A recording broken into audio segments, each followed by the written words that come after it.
So we've got 7 new updates about the Galaxy S26 Ultra. Some of them are good, some will make you go, Jim, don't do it. let's get into it. What's up guys, Sal here. So let's kick things off with some good stuff. Remember how the S25 Ultra got slightly rounded corners because people complained the sharp ones were uncomfortable? Fair enough, but at the same time Samsung made the edges so sharp that you could probably slice an apple with it.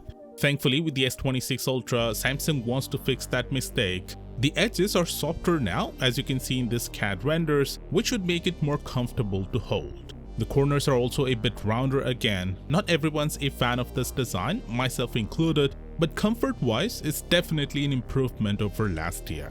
Next, the chip. It's not gonna be called the Snapdragon 8 Elite 2. Instead, Qualcomm is officially branding it the Snapdragon 8 Elite Gen 5. Weird naming, but Qualcomm says they're just getting back to their old structure. Of course, Samsung will use their own custom version, so expect it to be called Snapdragon 8 Elite Gen 5 for Galaxy. That's a long name for a phone chip, but here we are. Now, Universe says the S26 Ultra's display will come with surprises. He didn't give specifics, only mentioning that it will use Samsung's core display technologies. Based on earlier reports though, we're likely looking at 2 major features. First is Flex Magic Pixel, which uses AI to control viewing angle and protect your privacy while doing sensitive stuff like entering passwords or banking. Don't worry, it won't be on all the time, so normal viewing angles won't be ruined. It only kicks in when needed. Second is COE, which promises deeper blacks, better outdoor visibility, higher brightness, and lower power consumption.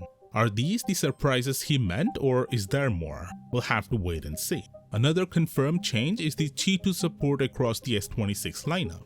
Magnets are now built into the phone, so you won't need a special case anymore. Some of you asked whether that would make the phone heavier, and the answer is no. The S26 Ultra actually loses a gram compared to last year, so even with magnets, it's technically lighter.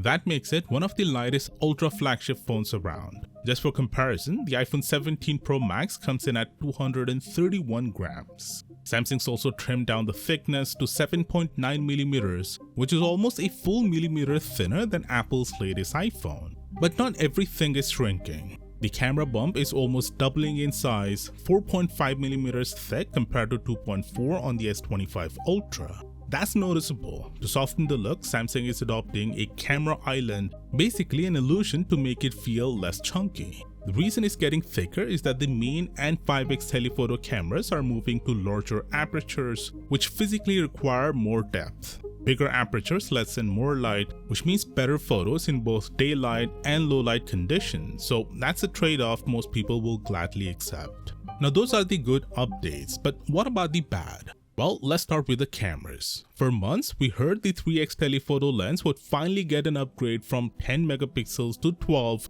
with a 20% bigger pixel size. Turns out that's not happening. Instead, Samsung is doing something bizarre. According to Universe, they're still using a 12 megapixel sensor, but only utilizing 10 megapixels of it, which effectively makes the sensor smaller than the one on the S25 Ultra.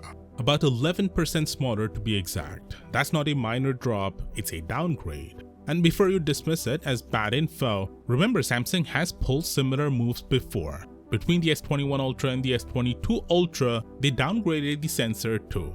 Universe says this decision is already locked in since the phone is entering mass production, so don't expect a last-minute change. Personally, this is frustrating because 3x lens is the one I use the most, and I've been waiting years for an upgrade, but instead we're getting a downgrade. Honestly, what the hell is going on at Samsung? The Ultra is supposed to set the standard for smartphone cameras, but with decisions like this, it feels like they're sabotaging their own legacy. And if that wasn't enough, let's talk charging speeds. We've been hearing rumors, some even official, that the S26 Ultra would finally get a bump to 60-watt charging. But the phone's battery just got certified in China and it still shows 45 watts. Before you lose your mind, Universe insists it's still 60 watts, so maybe the certification just tested it with a 45 watt charger, which is common. If that's the case, then sure, there's still hope. But what's not changing is the S26 Pro and S26 Edge. Both are confirmed to stick with just 25 watts.